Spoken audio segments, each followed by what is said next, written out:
Next on Ebert and Roeper. We must have waffles. We must all have waffles forthwith. Tom Hanks and the Coen brothers, The Lady Killer. People have hopes and dreams. Nicole Kidman in Dogville. How big can it be? And a comic book hero springs to life in Hellboy. Is he a hoax? Who is Hellboy? They just want to do bad. They don't care what happens. Hey! I'm on your side. Sure. Hellboy defends against the forces of darkness. We'll have an early review. Plus, Heath Ledger stars as the famous Australian outlaw Ned Kelly. And why movies featuring great performances by John Malkovich and Kevin Spacey were never released in U.S. theaters. We'll tell you how to find them. I'm Roger Ebert. And I'm Richard Roeper. Our first movie is The Lady Killer, starring Tom Hanks, who's sporting bad choppers and talking like a Mississippi version of Dr. Fraser Crane. This is a curiously flat remake of the 1955 British gem, starring Peter Sellers and Alec Guinness. And that's a real disappointment, considering that the co-directors of this film are the brilliant Coen brothers.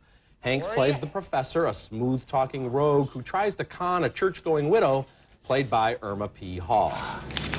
Oh, these earthen walls are ideal for baffling the higher registers of the lute or sackbut. The professor puts together a band of dim-witted crooks that will use the cellar as a launching point to tunnel into the safe of a nearby riverboat casino.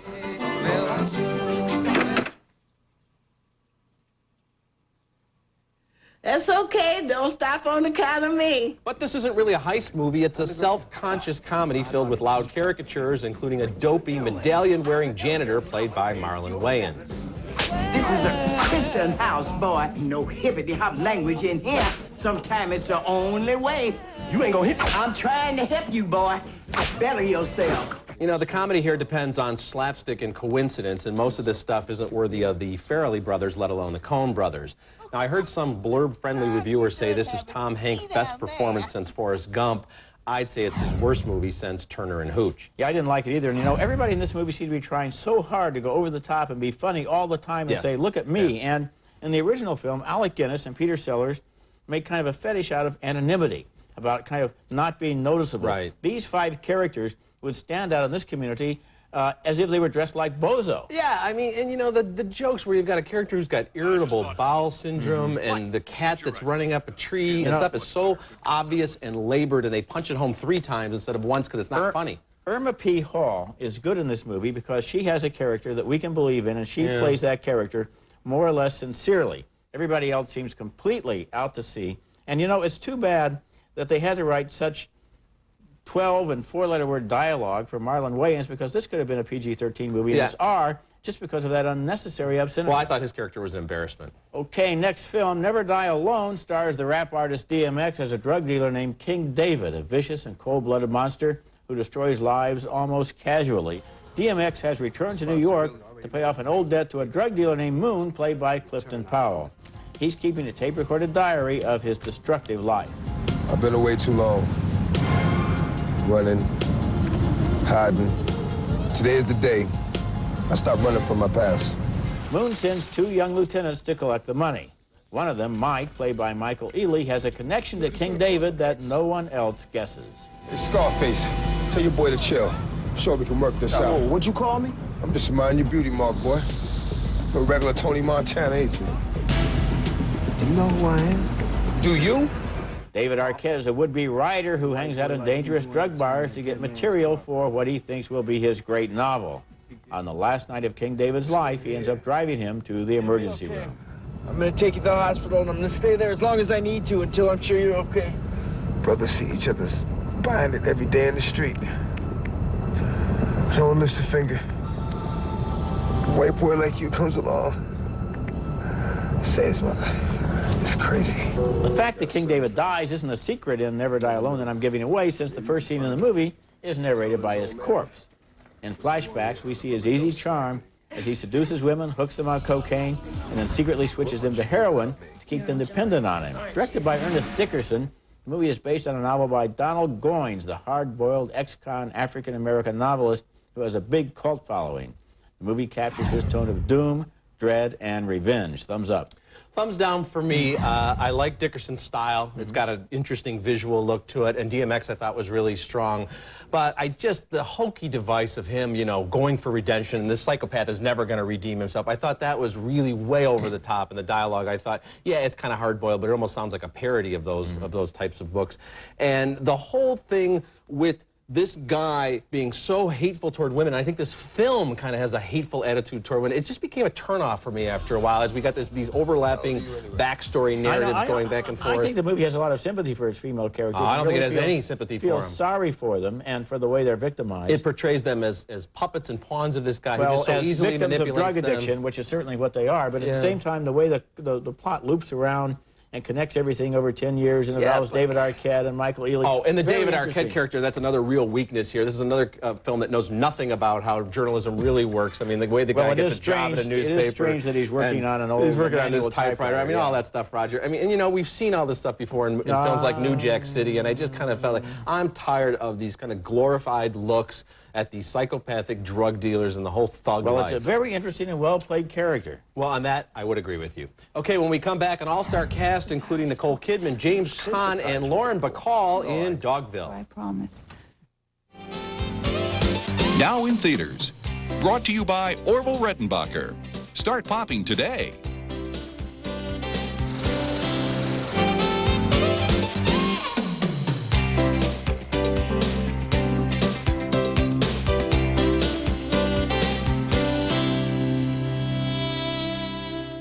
Okay, sweetheart, what happened to that beautiful nose? I think an allergy got me. Not so fast. It might feel like an allergy, but what if it isn't?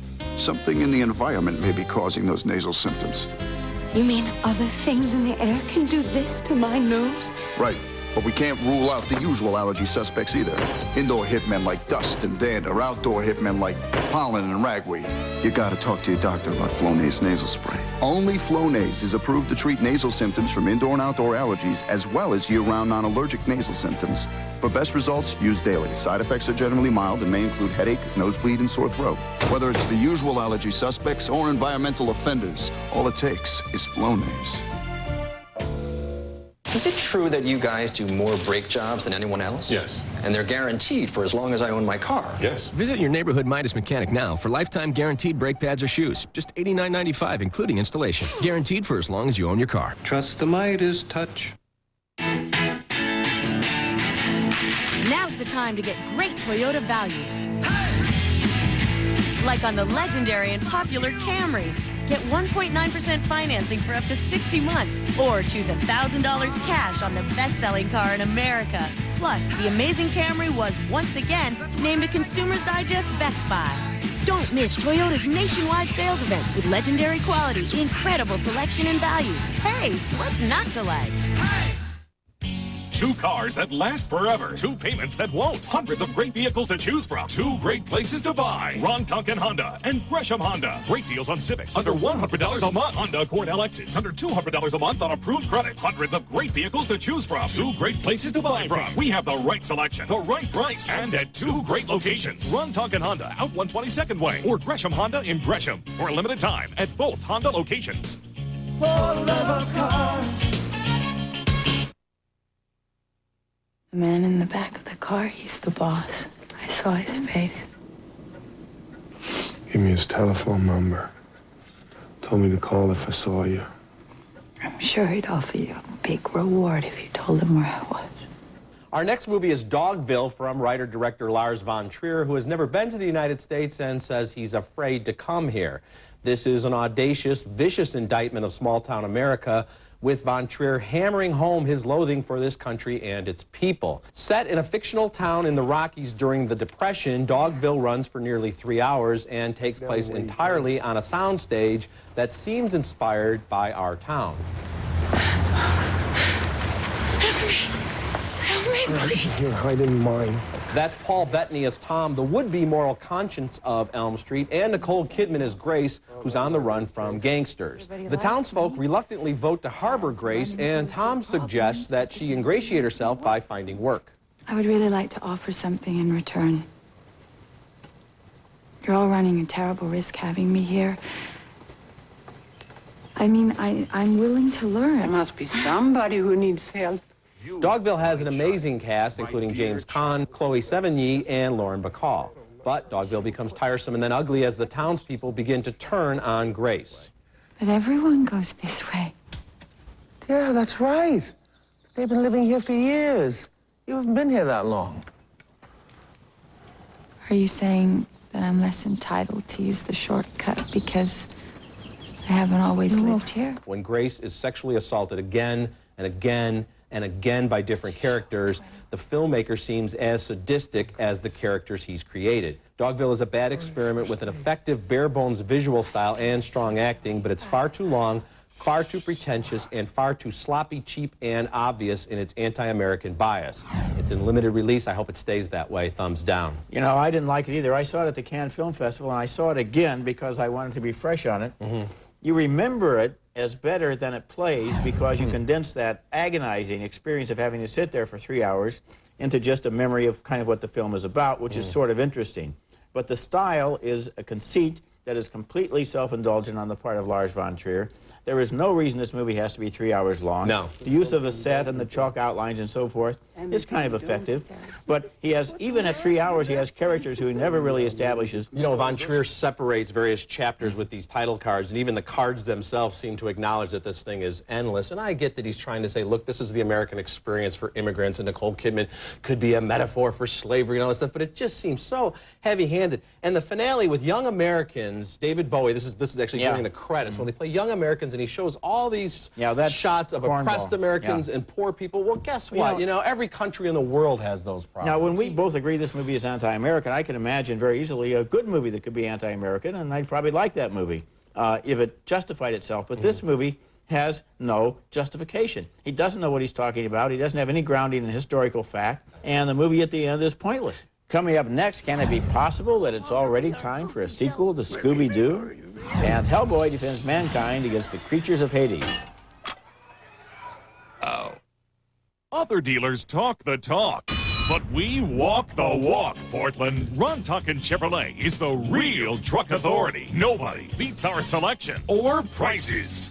04 Silverados as low as $149 a month. 04 Tahoes as low as $299 a month on approved credit. The real truck authority. Ron Tonkin Chevrolet. Hurry in for the best selection now. For the love of cars. We were just sitting at the dinner table having dinner. I made ribs, of course, because my husband loves ribs. And the phone rang. I looked at him, and he looked at me, and I could just tell in his eyes, oh, telemarketers. And I just said, woohoo, it might be Quest. We've made some big changes at Quest, and people are noticing. We want you to get the best value possible. So we'll let you know if there's a new plan that could save you money. Unfortunately, it was just my sister. Hi, Marion. How you doing? What's going on here? We like to call it our spirit of service in action. Manhattan, 1922. This small-town girl is going to change her style, follow her heart, and turn this big-time town upside down. I'm changing and how. She's totally madcap, perfectly marvelous, thoroughly modern Millie. Broadway's Tony Award-winning Best Musical. Ole Regeneris presents Thoroughly Modern Millie. April 6th through 11th at Keller Auditorium. The Fred Meyer Broadway in Portland series. Welcomed by K103, Delta Airlines, and K2.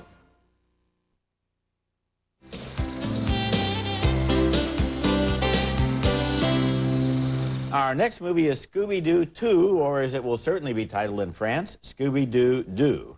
And I've got to admit, I was not looking forward to seeing this film. In fact, you know, Richard, this is funny. I had the uncanniest feeling that I'd actually reviewed it before, right here on this very same show. This is my introduction to the entire genre, and I hope it's the end of my exposure to this genre because I'm completely unmoved by this film. There was no reason to make this movie. I don't understand it. I didn't get it. It wasn't funny. I didn't like it, and that's it. Yeah, that was kind of a nightmarish memory. I guess maybe we didn't like Scooby-Doo very much. But now here is part 2, subtitled Monsters Unleashed, and reassembling the original team of Mystery Incorporated and a large animated dog, of course. Matthew Lillard is almost always an entertaining actor, and he is here too, but in a hopeless enterprise. Just because you can sing it at Scoob doesn't make it a clue. It just makes it awesome. Exchanging glances, Scooby-Dooby-Doo. Compared to films like the Spy Kids series, it's on autopilot. Kids may like it just because it's something loud and colorful on the screen, but that's about it. Yeah, that's about it. It's an awful movie. You know, my theory about Scooby-Doo, the original cartoon, is that people have fond memories of it because they were either A, sugar-fueled little kids, and they have Saturday morning memories, or maybe they were inhaling something else. So they have better memories of that experience, I think, than the actual cartoon, which I thought was dopey. And the movie's awful. It's just not funny. The animated dog, I still say, as it was in the case of the first one. I think that is one of the worst special effects creation in recent movie history. I give them the dog. It's a terrible movie. The laughs aren't there. The stunts are stupid. There's no plot whatsoever. There you go. Okay. And I just rue the day we're going to have Scooby-Doo 3. Okay. Next movie is Ned Kelly, and it has Heath Ledger playing the legendary 19th century Australian outlaw. Ledger's been strong in supporting roles in Monsters Ball and The Patriot, and I liked him in the whimsical A Knight's Tale, but here he delivers an empty performance. After Ned's sister rebukes a local constable, his family is destroyed. I won't take this injustice. I'm gonna kill him. I swear I'll scatter his blood and blaze my brain. Ned, stand aside! Naomi Watts has a forgettable fringe role here as a rich man's wife who falls for Ned and helps him evade the authorities as he's in the midst of his robbing and killing spree. Don't make me grieve for you. I ain't dead yet. Now, if Ned Kelly is supposed to be an anti-hero to root for, his speeches border on parody and his cause is really unclear. And the final shootout with Kelly in makeshift armor, though based on historical accounts, has unfortunate echoes of a famous Monty Python bit from the Holy Grail. Thumbs down. Thumbs down for me, too, although I did like the way the movie was shot. I liked its look. I didn't think it was murky, and I liked the photography. But, you know, Ned Kelly's been kind of an ill-fated role. Mick Jagger tried to play this famous Australian outlaw about 30 years ago, and that one didn't work either. No. He's kind of like Jesse James or somebody, very famous, but in this movie, we don't really believe him, and so we can't really understand the legend. No, we don't, and the whole setup where, I'm sure that there was really this guy who battled the police, but the police are so vicious and nasty and, picking on the sister, that just seems like such an implausible launching point for this guy to go on this spree across Australia. I don't know, I think the cops in those days could be just about as bad as the robbers in the old west of Australia. Well, maybe one day they'll make a good movie about Ned Kelly. Okay, now an early review. Hellboy is inspired by a comic book about how the Nazis opened a portal to the dark universe in an attempt to win World War II by unleashing the 7 gods of chaos. Through that opening slipped a little red baby with horns who grew up to be Hellboy, a defender of Earth against the forces of evil. I hate those comic books. They never get the eyes right. That's Ron Perlman starring as Hellboy. Turns out the Nazis are still around, and as they unleash the demons of hell, Hellboy fights back. Didn't I kill you already?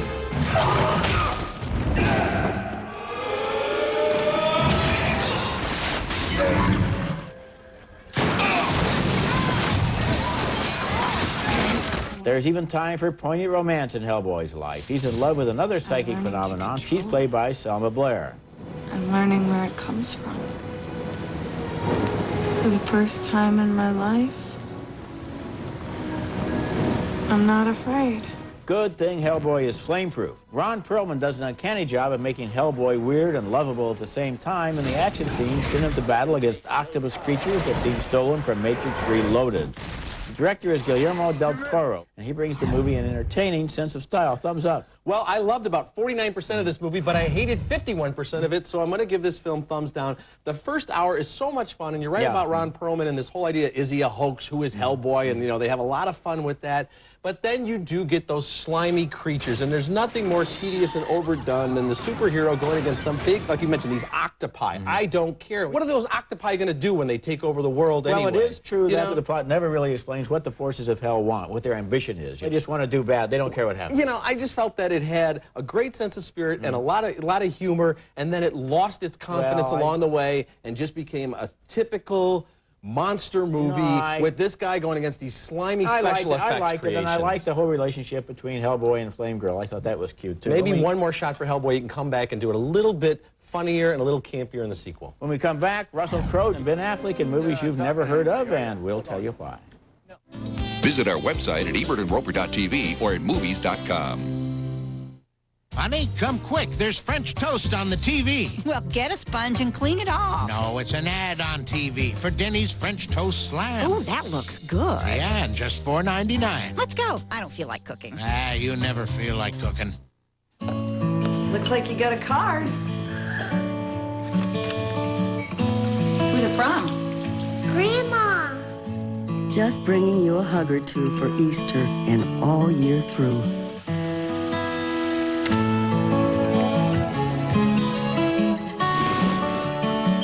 Sometimes a little thing can mean a lot. Hallmark Easter cards for kids, just 99 cents. They'll never forget you remembered. Will my car be ready this afternoon like you promised? Yes.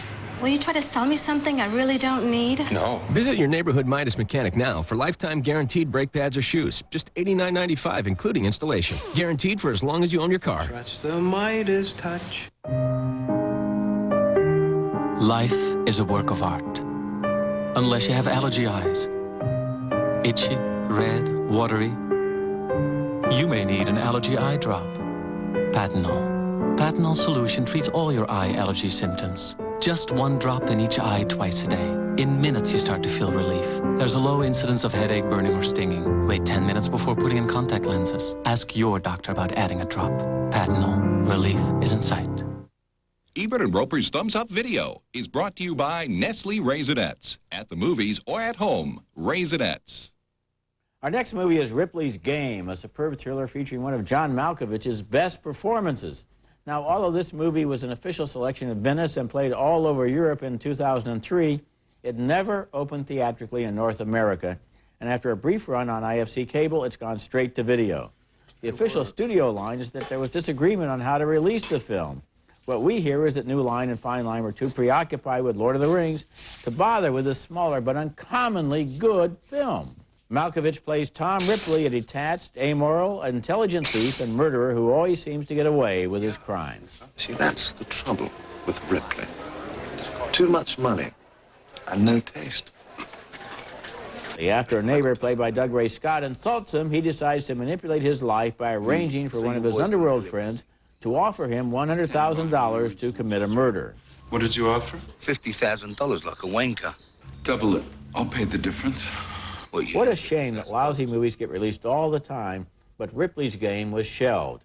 At least now it will be released March the 30th on DVD, and we decided it deserved a full review. It sure does. You're absolutely right, Malkovich. It's a brilliant performance, and this is a beautifully shot film. Yes, it is, yes. I mean, for this not to find a home in theaters, for people to get a chance to see it in this country is ridiculous with some of the junk, as you mentioned, that we see week in and week out. And you're so right about Malkovich. He has that right blend of sophistication and menace. I mean, this character of Ripley is this side of Hannibal Lecter in terms of being so sophisticated and educated and superior, but also an utter psychopath. So cold, yes. And the director was Liliana Cavani, who was a very famous Italian director. Yeah. This is one of her better films. Why this film fell through the cracks is inexplicable, and it's wrong. Ripley's Game is a classic example of a lost movie, a film that's conceived as a theatrical release but gets sidetracked due to problems with the studio or poor test screenings or legal issues. There are countless films like this, and some of them are available or soon to be available on DVD. These films feature stars such as Ben Affleck and Luke Wilson in The Third Wheel, Mike Myers in Pete's Meteor, Russell Crowe and Salma Hayek in Breaking Up, and Michael Caine in Shiner. Remember what the plan is. You become the champ, right? Then you retire and you become an actor. Or if you get your nose broken, you become a stuntman. Out of those movies, I'd probably only recommend Shiner. I'd also recommend Killing Me Softly, a Hitchcockian thriller featuring Joseph Fiennes from Shakespeare in Love and Heather Graham. No one there.